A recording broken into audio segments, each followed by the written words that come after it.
Hey, what's going on, everybody? Welcome to our discussion here, looking back at Week 7 and how we did on those picks and getting into some picks for Week 8 here on DraftKings for the NFL. So getting right into it, really had one of the best weeks I've had all year. It's kind of a weird week. Things were tight on pricing, but a lot of the picks I thought the pricing kind of led me to picks that I felt were safer, and a lot of those came through. So favorite game stack this week, we had Tyrod going to LaShawn. I'm bringing that back with Mike Evans. You can see Tyrod was looking around 18 points. He actually put up 20. LaShawn, 20.8 points was expected. Put up 28. Could have had a third touchdown. Just had a smash game. As I had said, he was kind of due for one. Was getting a lot of targets.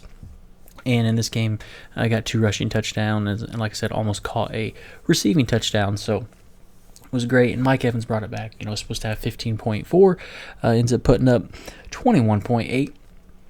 Really was a smash play. Things felt pretty good there, and really liked how that game played out. At the tight end position, we had Jimmy Graham coming in. We're looking for 11.4 points from him. Put up 14.1, caught a late touchdown to save it here, but he dropped 2 just stone easy touchdown. Just right through his hands. So his day could have been better.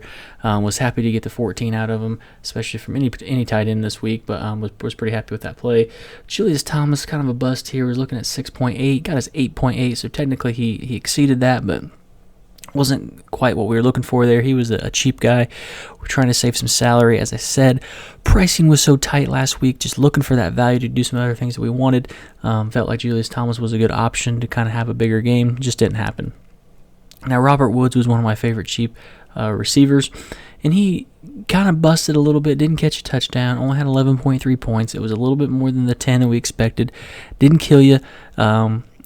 Had him in a lot of winning lineups. He was fairly highly owned. I think it was a good process move. Just didn't quite pay off hugely, but still didn't hurt. And Marquise Lee was expected to have 11, actually had 11.2, so kind of right on the number there. Alan Hearns had a big game in Jacksonville, so again, don't hate that process. Actually played a little bit of Blake Bortles to Marquise Lee. Got on that later, just as the Colts defense, as we've talked about, is just terrible, and Bortles put up over 300 yards passing, so a little unlucky that Marquise Lee didn't have a little bit more of that, but we'll take it anyway. Now, he was questionable coming into the game, so I threw in a couple other cheap options to look at in case Marquise Lee didn't go. So Eric Decker was someone I was looking at for Tennessee, was expecting 10.8, kind of the big miss of the week, put up a big 0. Ran a lot of routes, was on the field, got 3 targets, nothing great on targets, but he was out there. Just kind of an anomaly, just didn't perform. And Juju Smith-Schuster, who since the video last week has kind of become an internet sensation with his missing bike and Mia Khalifa following him and all this kind of stuff. But he ended up putting up 11.9 points on expected 8.5. So, again, he would be fine to play. And now with the news today with Martavis Bryant not playing this week and demoted to the practice squad, he may be traded. Juju's probably going to be a good option if you want to play. He's not on the main slate, unfortunately, but his price is pretty good if you're playing other slates this week. So I got to watch out for going forward. So let's get into this week.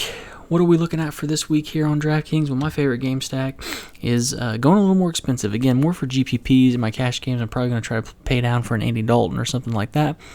But to get off some of the higher priced running backs and do it a little bit differently, we're going to look here at going Cam Newton, throwing to Kelvin Benjamin, and bringing it back with Mike Evans, who we just went through and had last week. So this is a little bit more expensive at the QB and the receiver position. However, I think for GPPs it can differentiate us. So it's a 46-point Vegas total with a 2.5-point spread. So fairly close game, but the total is kind of middling. There's 2 or 3 games that have a higher point total. There's about 3 games on this 46 number, so it just may get kind of some noise in there. Maybe goes overlooked a little bit. And just like last week, as we talked about with Tyrod, going up against this Bucs defense, they're not very good, and they're giving up the most points to the wide receiver position. So I wanted to play LaShawn last week. He's a running back, but he gets a lot of targets. So here we're looking at the actual receivers. Cam has good receivers. I think Funchess is a good play as well. But Kelvin here seems like he's going to be healthy and is a good spot. And so the Panthers are also coming off a terrible game, right? They just got embarrassed by the Bears, put up very few points.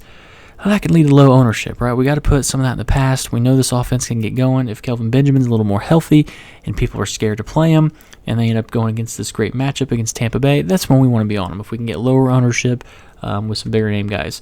And if you look here, Kelvin's had 5, 8, 2, 4, 6, 13, and 6 targets this season. So just looking excellent. And and the big thing I notice here is he's only caught 1 touchdown with all the volume that he's getting. That's got to change. Touchdown regression to the positive, right? We always talk about touchdown regression, meaning a guy's running too hot. He's never going to be able to sustain this many touchdowns. This is the opposite. He's running too cold. He's getting a lot of work. He's been a little hurt, a little banged up. This seems like a spot where he can get right, get 100 yards, get you a touchdown, and feel good about the matchup. Now, Mike Evans, on the other hand, we talked about him last week, just continuing to get targets.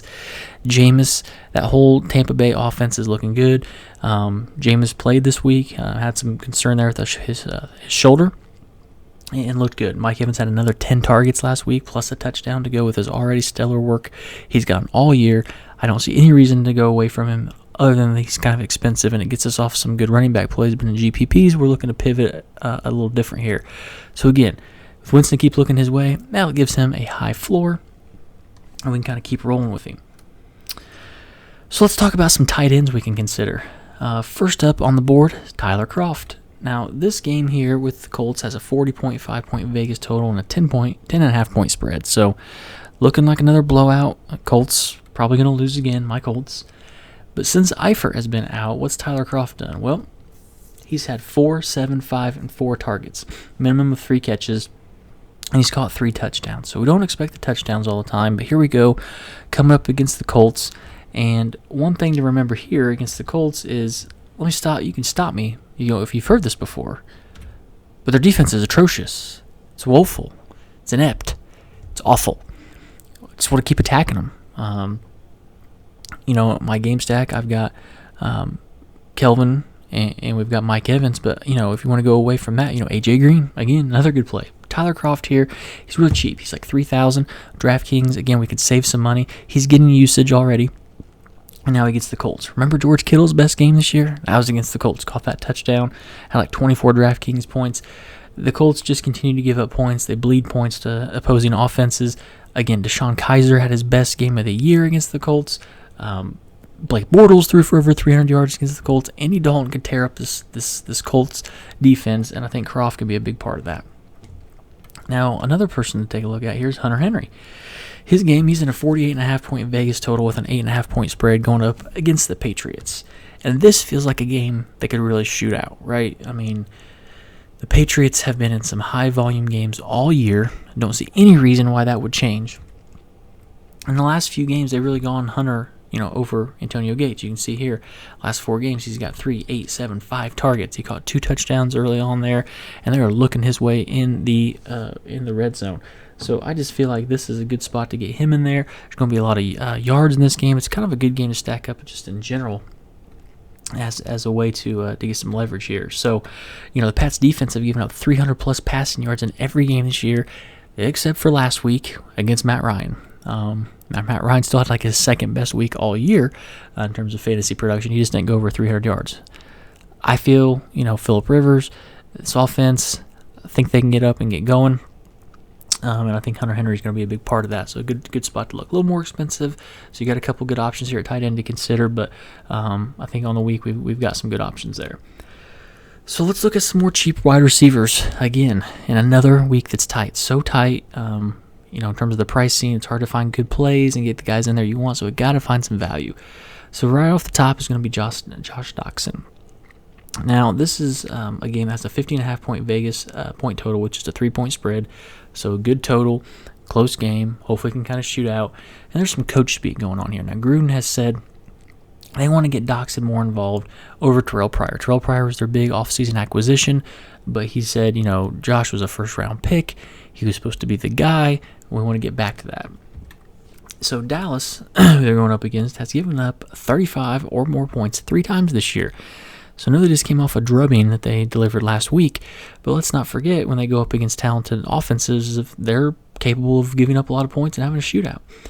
And their worst area that they give up points against is to the wide receiver. So here we go. I feel like it's a good spot. He's only got 3 and 5 targets those last 3 games as they've tried to work him in.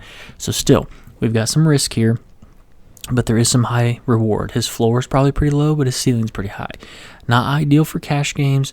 May have to use him in some of those just because, again, it's so tight on pricing, but definitely for GPPs, I think it makes a lot of sense to get some exposure here.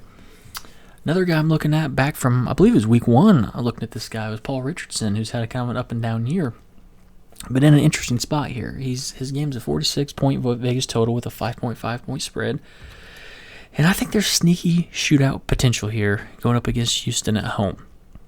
Okay, Houston's defense has lost Watt and Merciless, and they're just not going to get as much pressure on Russell Wilson, right?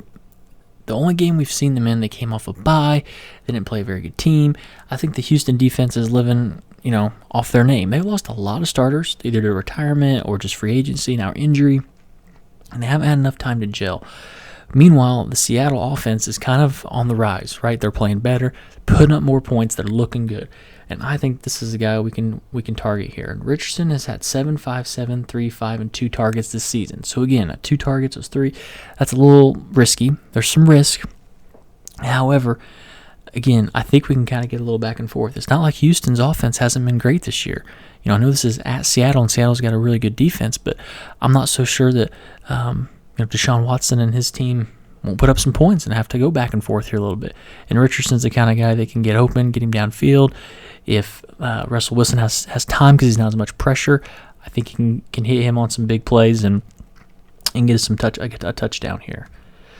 So again, we can get him at low ownership. I think this is a guy who's going to have a big game sooner or later, maybe a couple big games. He did it last year. If we can get him at low ownership the week that he does it first, that's a big win as opposed to coming on next week after we see a big week. So somebody I'm targeting here for sure. So that's it. Thank you guys again for going through picks for week 8. Hopefully everybody had a great week 7. I know it felt good to actually hit on a lot of calls last week. Hopefully we can do the same thing here in week 8. As always, you can like, comment, subscribe. Hit me up anytime on Twitter at @mplanup. Appreciate your guys' views, and we'll see you back here next week talking week 9.